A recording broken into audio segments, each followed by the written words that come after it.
Sinuspendi ng Malacanang ang gobernador ng Davao del Norte kaugnay ng isang reklamong kanyang kinakaharap. Bigong may abot ang suspension order dahil sa pagharang ng mga taga-suporta. Nakatutok si Kent Abrigana ng GMA Regional TV 1 Mindanao.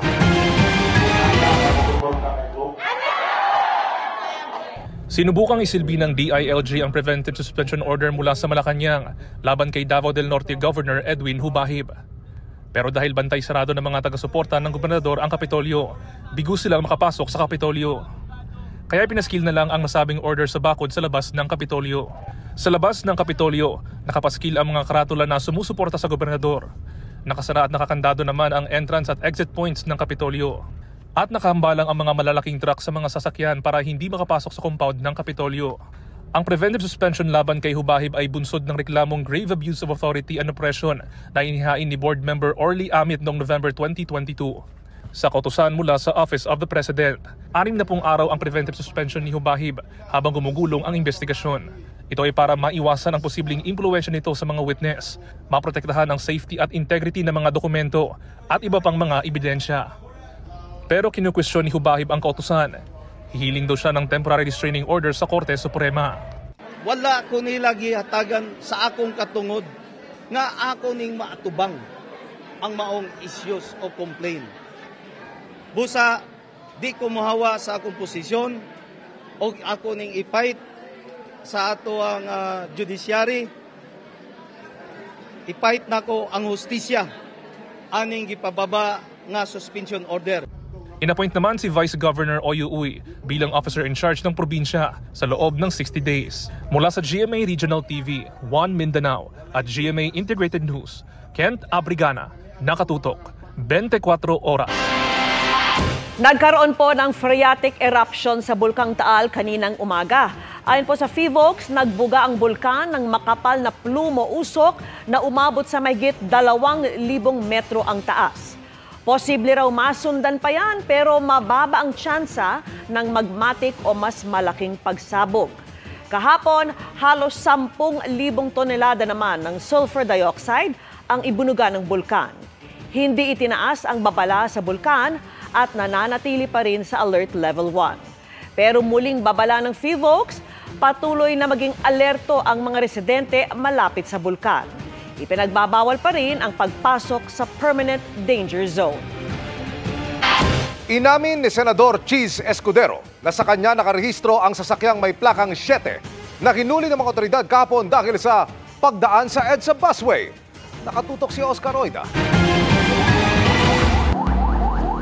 Tinitikitan pa lang ng MMDA ang driver ng SUV na ito na may plakang 7 dahil sa pagpasok sa EDSA busway. Nang nagmaneho ito, palayo. Saan pupunta? Ano ito, Makas? 7 ang numero ng protocol license plate para sa mga senador. Isang araw matapos ang insidenteng yan, naglabas ng pahayag si Senador Cheese Escudero. Inamin niya sa kanya naka-issue ang naturang license plate.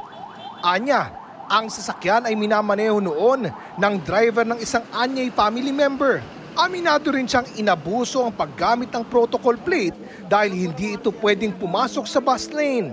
Kanya na raw inutusan ang driver na ito na humarap sa MMDA at sagutin ang mga reklamo dahil sa ginawang paglabag.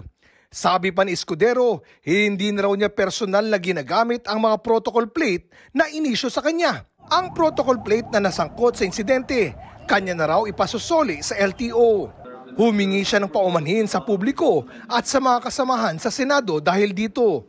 Tiniyak din niyang magagamit ng tama ang mga protocol plate na inisyo sa kanya alinsunod sa nakatakda sa kautusan ni Pangulong Marcos.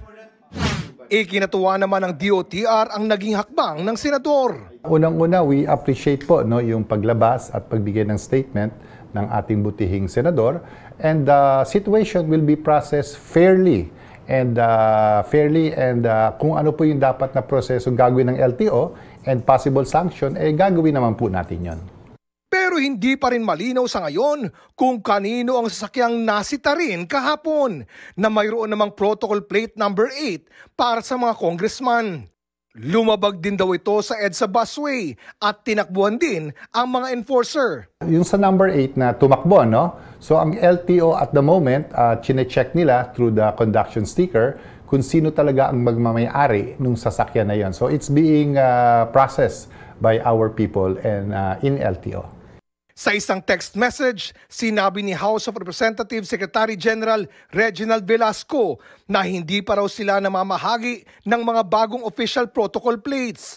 Hindi lang daw niya matiyak kung naisoli na sa kanila ang mga protocol plates ng mga dating kongresista na di na pinalad na maboto sa 19th Congress. Sa kabila naman ng paulit-ulit na paninita sa mga lumalabag sa busway, patuloy pa ring may mga nahuhuli. Kagabi, nasita naman ang isang SUV sa may Guadalupe Carousel Station dahil din umano sa paglabag sa busway. Pero nang hinga na umano ng lisensya ang babaeng driver nito, nagpakilala raw itong miyembro ng AFP at pamangkin pa umano ng isang general.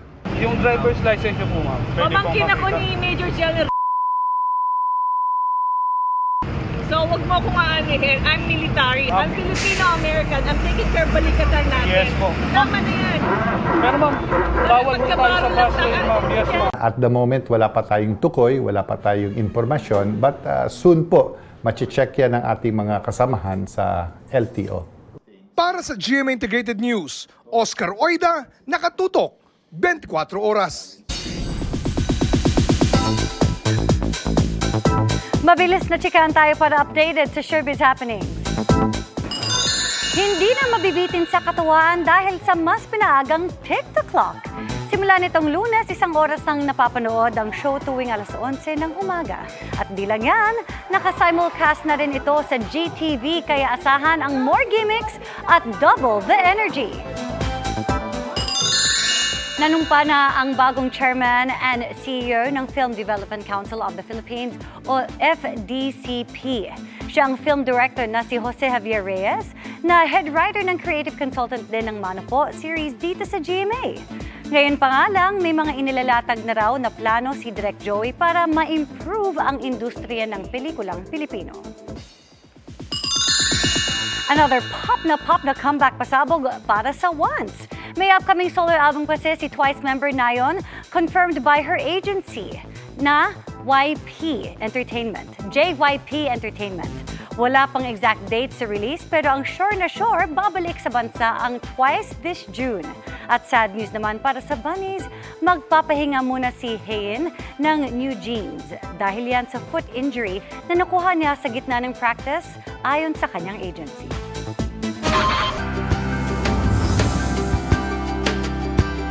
Batid ng GMA Kapuso Foundation ang mabigat na kalbaryong kinakaharap ngayon ng mga magsasaka natin dahil sa El Nino. Kaya naman agad tayong naghatid ng tulong sa 6 na probinsya sa bansa na matinding naapektuhan nito. Ilan lang sila sa mga mahigit 30,000 na ating naabot.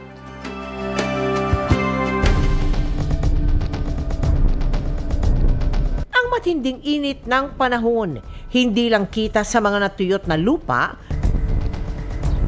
kundi pati sa kita ng ating mga magsasaka. Maraming pananim kasi ang nasira at hindi na mapakinabangan pa. Kaya ang GMA Kapuso Foundation, sa ilalim ng Operation Bayanihan, agad na naghatid ng tulong sa mga magsasaka. Sa kabuuan, 30,300 na individual ang nabigyan natin ng tulong.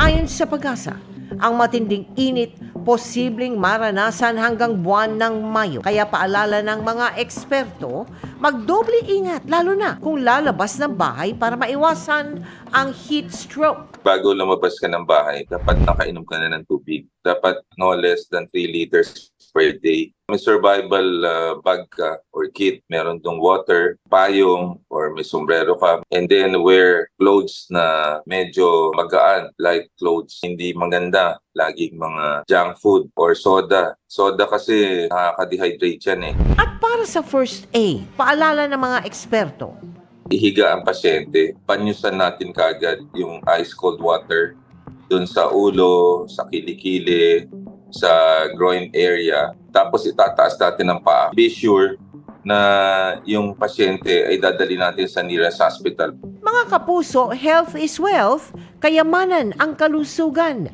Kaya stay safe and hydrated ngayong tag-init.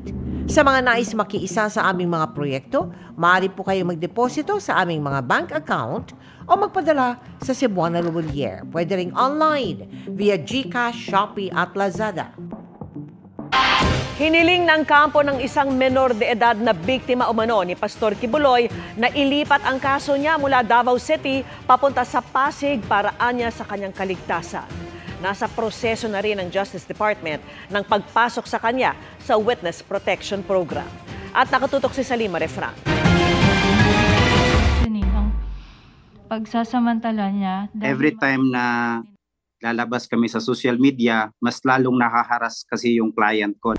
Dahil dyan, kung kaya tinutulak ng kampo ng menor de edad na biktima umano ni Pastor Apollo Kibuloy na alisin sa Davao City ang pagdinig sa inihain nitong kasong sexual abuse of a minor at child abuse. Objective is dapat matransfer yung hearing sa Davao sa Pasig para mas convenient din sa client ko and then for safety purposes din. Sumulat na ang Department of Justice sa Court Administrator para hingin na ilipat sa Pasig City ang mga kaso. Nasa proseso na rin sila ng pagpapasok sa biktima sa Witness Protection Program. Siyang key witness dito sa kasong to at sa kanya nanggaling na meron siya may nararamdaman siya mga threats sa kanyang buhay kaya karapat-dapat lang na mailagay siya sa WPP. Ang non-bailable na kasong qualified human trafficking naman isinampa sa Pasig RTC na nag-issue na ng arrest warrant kahapon para kay Kibuloy at 5 pang kasama. Ayon sa kanyang abogado, matagal nang nagtiis, naghintay at nagtiwala sa proseso ang biktima mula nang mabasura ang mga reklamo sa Davao Prosecutor's Office hanggang sa buhayin ulit ito bilang mga kaso ng Department of Justice. Kaya hamon nila kay Kibuloy, submit to the jurisdiction of the court and then let the court decide kung nagsisinungaling yung client ko or hindi. Sinisika pa namin makuha ang panig ni Kibuloy. Dati na niyang tinanggi ang mga akusasyon ng biktima. Para sa GMA Integrated News, Salima Refran, nakatutok 24 oras. Dahil sa kabi-kabilang insidente ng pananakit sa hayop, nagpaalala ang mga eksperto na kailangan ding respetuhin ang space ng mga hayop. May paalala rin ngayong tag-init dahil pati sila apektado. Nakatutok si Mark Salazar. Malaki man o maliit, may breed man o wala ang mga pets, malapit daw talaga sa puso ng mga Pinoy.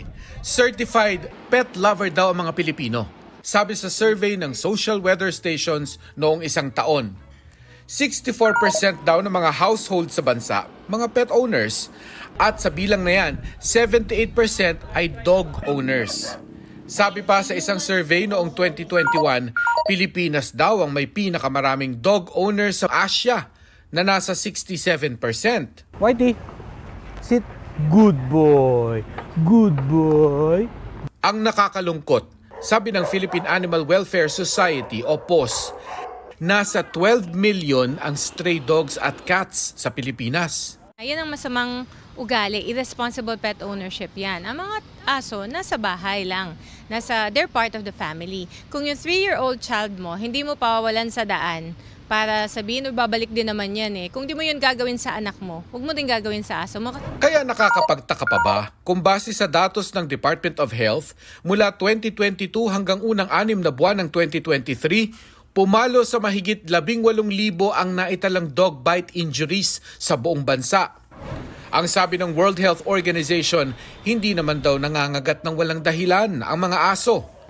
Posible raw mangyari yan kung natatakot o may dinaramdam ito o kung dinidepensahan ito ang kanilang teritoryo. Maaari ring dahil hindi sila sanay na makasalamuha ang mga tao o ibang hayop. Kaya sabi ng PAWS, dapat maging sensitibo sa inaasal ng isang aso.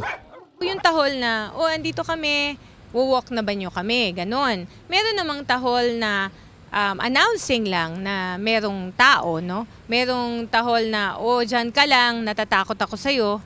So, wag ka nang lumapit, di ba? So, unless we have a firm handle on ano yung kino-communicate ng aso, ang best approach is to not engage the animal.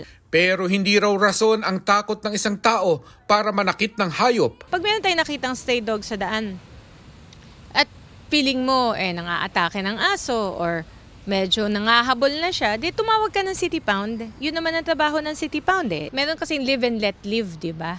Pag hindi ka naman inaano, bakit mo pursue actively? Dapat daw irespeto mo ang espasyo ng asong hindi mo kilala. Mas lalong umiwas at maging observant sa kilos nila, lalo kapag tag-init. Dahil ayon naman sa Harvard Medical School, mas malamang na mangagat ang aso kapag iritable sa init. Dumistansya rin kapag may pack o nakagrupong aso dahil territorial sila. Ang mga inahing aso o pusa, lalo na kapag bagong panganak at nasa tabi pa niya ang mga anak niya, ay hindi mo dapat nilalapitan o hinahawakan. Ganito ang nangyari sa isang asong na-videohan na sinilo at pinagpapalo ng ilang tao sa Barangay San Antonio, San Pedro, Laguna dahil daw nangagat ng ilang bata. Inamin ng isa sa mga batang nakagat na ininis daw nila noon ang bagong panganak na aso bago ito ng habol at nangagat. Pero ayon sa isang animal advocate, hindi raw katanggap-tanggap ang pagganti sa aso kahit pa nangagat ito. Self-defense ni Justice. Siya ang nagdedefende sa sarili niya at sa mga tuta niya. Kinupkop at ginagamot ngayon ng grupo ni Rina ang aso na nabasag daw ang panga dahil sa nangyari. Para sa GMA Integrated News, Mark Salazar, nakatutok 24 oras.